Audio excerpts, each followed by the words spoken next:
Amoy Nucala Berry Blooms. Amoy Kala, amoy good vibes. Sa lahat ng bagay, simula pa lang, siguraduhing max protection na. Kasi pag kulang ang proteksyon, baka madaling masira. Sa ngipin, dapat may max protection din. Max sa halaga ng unique toothpaste. With Max Protect Formula, help stop cavities before they start, while keeping breath fresh. Try unique maximum fluoride protection. Para max alaga, max protektado.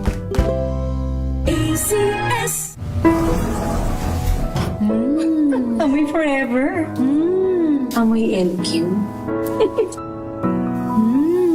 Amoy Nucala Berry Blooms. Amoy Kala, amoy good vibes.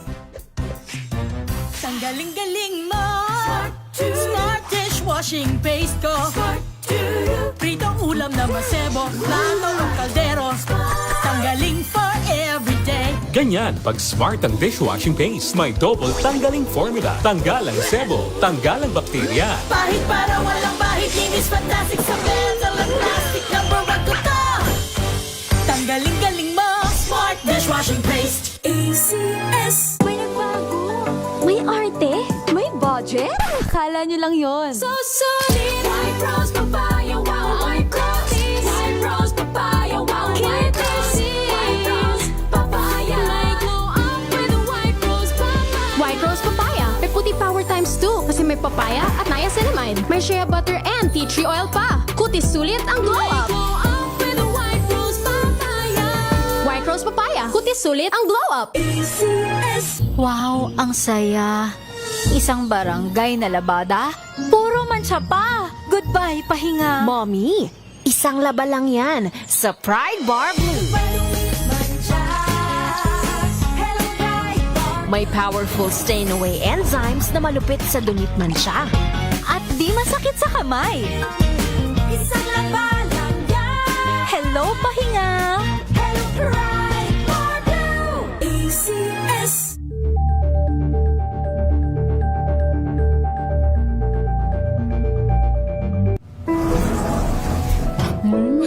Amoy forever. Amoy LQ. Amoy Nucala Berry Blooms. Amoy Kala, amoy good vibes. Ang buhay ay sasaya basta't busog ang pamilya. Kumeya, kumeya, ibig ko sabihin masarap talaga. Komea 3Q Bihon. Masarap talaga! Amoy forever. Amoy LQ. Amoy Nucala Berry Blooms. Amoy Kala, amoy good vibes.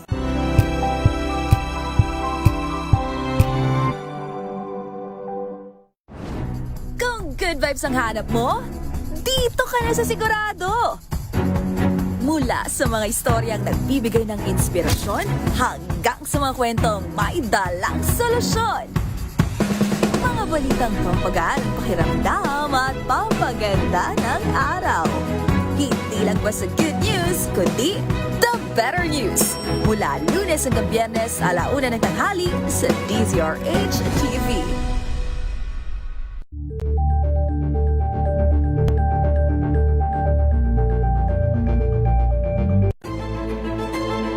Pakikinggan ang bawat panig. When you fight for justice, think about the queer people. Kung hindi kami magkukwento, sino ang magkukwento para sa amin? Ang mga panawagan, ipababatid. Hindi talaga ito masusing pinag-aralan ng gobyerno. The women who are beaten and abused. It's time to listen to their voices. Hayan ang iba't ibang boses. Mga kwento mula sa iba't ibang anggulo. Dito lang sa Point of View. Mapapanood tuwing linggo, 12:00 ng tanghali sa DZRH TV.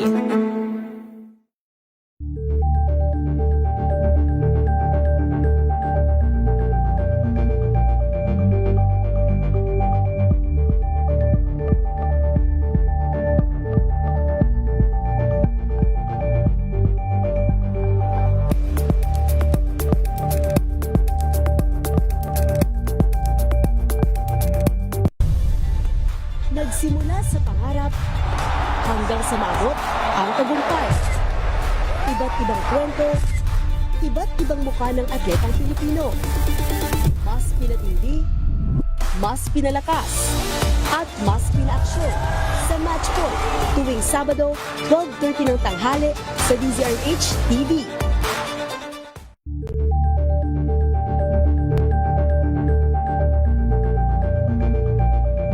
Alamin ang mga maiinit na isyung pambayan, mga balitang kailangan mong malaman, usapin sa pamahalaan, politika, ekonomiya at kabuhayan. Ito ang mga dapat mong malaman, pakialaman at pag-uusapan dahil kayo ang tinig ng mamamayan dito sa Damdaming Bayan. Live sa DZRH Radio, DZRH TV at DZRH Digital. Kasama sinalakay Deo Macalma at Elaine Apit. Araw-araw, Lunes hanggang Biyernes. Damdaming Bayan.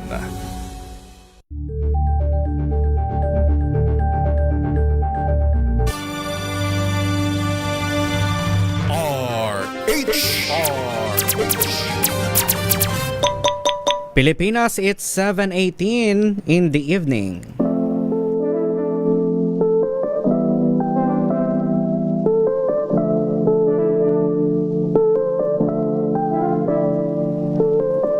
Magandang gabi Luzon, Visayas at Mindanao. Good evening Philippines. At kamusta ho ang mga kababayan natin, especially dyan ho sa Middle East, na kasalukuyan hong nakakaranas ng kaguluhan dahil ho yan sa airstrike ng bansang US at Israel. Gayon din ho ang bansang Iran. Ayan, mamaya ho makikibalita ho tayo dyan. Ano ba ang kanilang sitwasyon? Sa kasalukuyan ay naglabas na ho ng abiso ang mga embassy, Philippine Embassy. At sa mga kababayan ho natin ay ingat-ingat ho at manatili hong nakaantabay sa abiso ho ng mga otoridad para ho alam ho natin yung gagawin natin at hindi ho maiwasan ho natin na malagay sa peligro ang ating buhay. In the meantime, magkukwentuhan muna tayo ng sandali sa ating programa dito sa Hanap Buhay Diaries. Welcome ho sa ating program. Ako po ang inyong makakasama ngayong gabi. Ito ho si Kyle Bulias ng DZRH. Una sa Pilipinas, una sa Pilipino. Anyway, ngayon ho ay last day na ng February. Diba? Kahapon payday. At I'm sure lahat naman tayo napatingin sa ating mga mobile banking applications. Sabay-sabay tayong napabuntong hininga. Napaisip tayo like, eto na ba yon? Todo na ba to? Diba? At ngayon, ang Filipino dream naman natin very simple lang. Diba? Humanap ng matatag na trabaho at umakyat sa corporate ladder kung yun ang inyong goal. Pero katulad nung mga napag-usapan natin sa mga past episodes natin, hindi enough yung single track na career. Diba?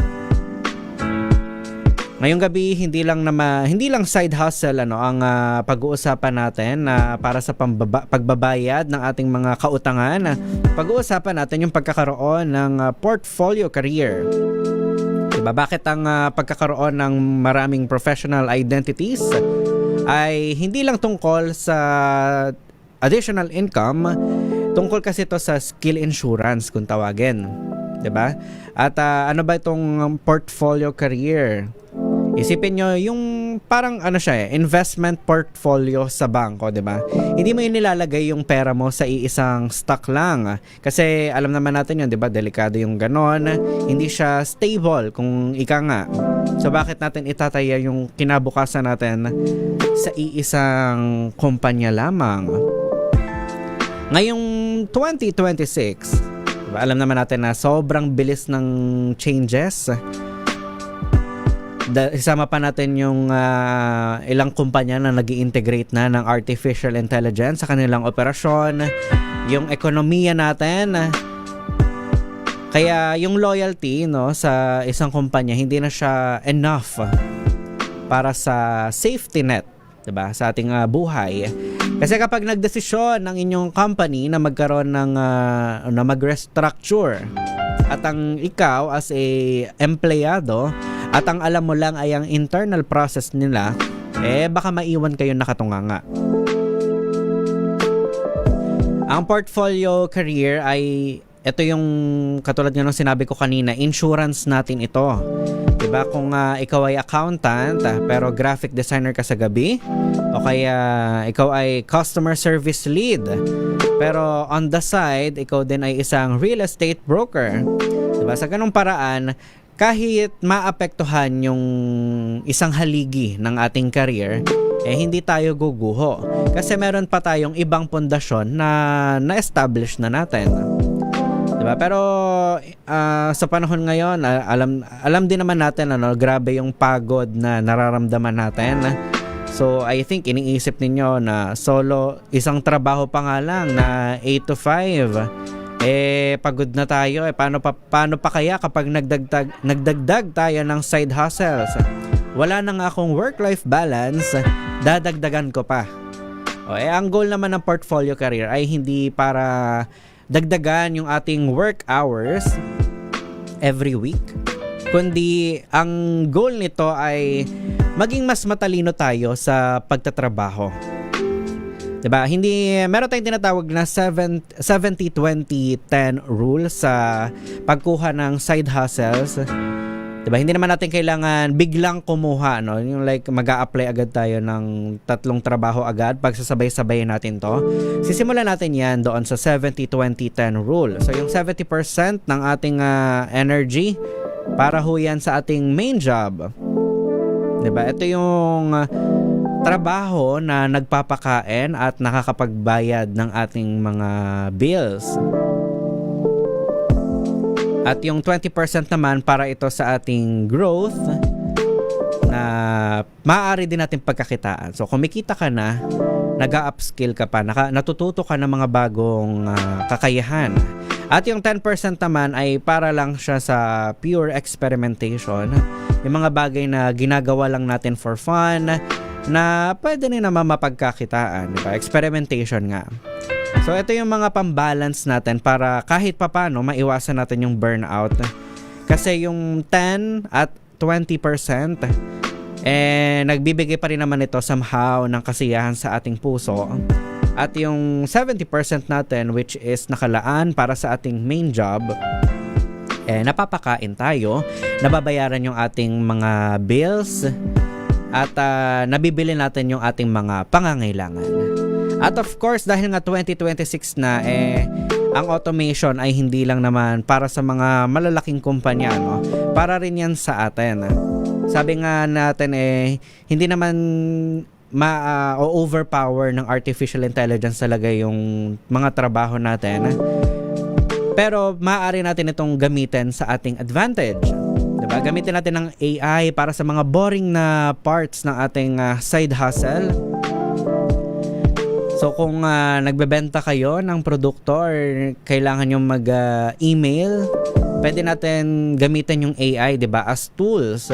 Hindi naman natin kailangan hayaan na i-take over nila yung ating trabaho, pero magagamit natin yan in a good way para mapadali ang ginagawa natin. So kung kayo ay consultant, pwede natin gamitin yung AI para sa scheduling. Kung may problema tayo sa time management, pwede natin gamitan ng AI, 'di ba? Ang portfolio career kasi ngayong 2026 dapat dapat maramdaman ninyo na kayo yung may control, 'di ba? Hindi ka lang basta empleyado, isa kang service provider, 'di ba? Na may maraming kliyente. At yung mga isa doon sa mga kliyenteng ito, yun yung full-time na employer mo. Sa pagtatapos ho ng February, ngayong gabi, diba, dapat tignan natin yung resume natin. Isang tao lang ba yung dinedescribe nito? At na-encompass ba nito, nakukuha ba nito lahat ng kaya ninyong gawin? So bukas, March 1, diba? Simulan natin ng fresh ang ating buwan, ang bagong quarter ng 2026. Akalain mo yun, natapos agad yung first quarter. So, wag lang tayo, siguro maging proactive tayo, wag tayo basta mag-abang ng promotion ngayong taon. Mag-abang kayo ng expansion. Bumuo tayo ng career na hindi sobrang fragile, na kapag konting restructure lang guguho agad yung ating mga pundasyon. Bumuo tayo ng bagay na kayang lampasan yung layoff, yung recession, di ba? Yung kahit simpleng pagbabago ng ihip ng hangin. So, gawin nating stable yung ating sarili, yung ating trabaho. At kapag may kakayahan tayo, may time pa tayo para mag-upskill, gawin natin yon para maging flexible tayo kapag sa panahon ng pangangailangan. So, higit pa tayo sa hindi naman tayo basta na tawag dito. Higit pa tayo doon sa job title na meron tayo. Meron tayong set of skills at of course, meron tayong mga pangarap at limitless naman ang mga posibilidad at opportunities para sa atin. Anyway, magandang gabi ho sa ating mga tambay sa ating Facebook Live at sa ating YouTube Live via Deezer H News Television. Si Ma'am Teresita Atienza, good evening. At ayan, tama, samantalahin habang bata-bata pa. Tama. At ayan, habang kaya pa ng ating energy, Pero again, hindi tao tayo, so hindi tayo machine. So kung kailangan natin magpahinga, magpahinga tayo. Pero again, hanggat maaari din, i-explore natin ano pa yung mga kaya nating gawin na maaaring magpaganda ng ating buhay. Good evening kay Kuyang Dariel Aruwira. Ayan, from Brooks Point, Palawan.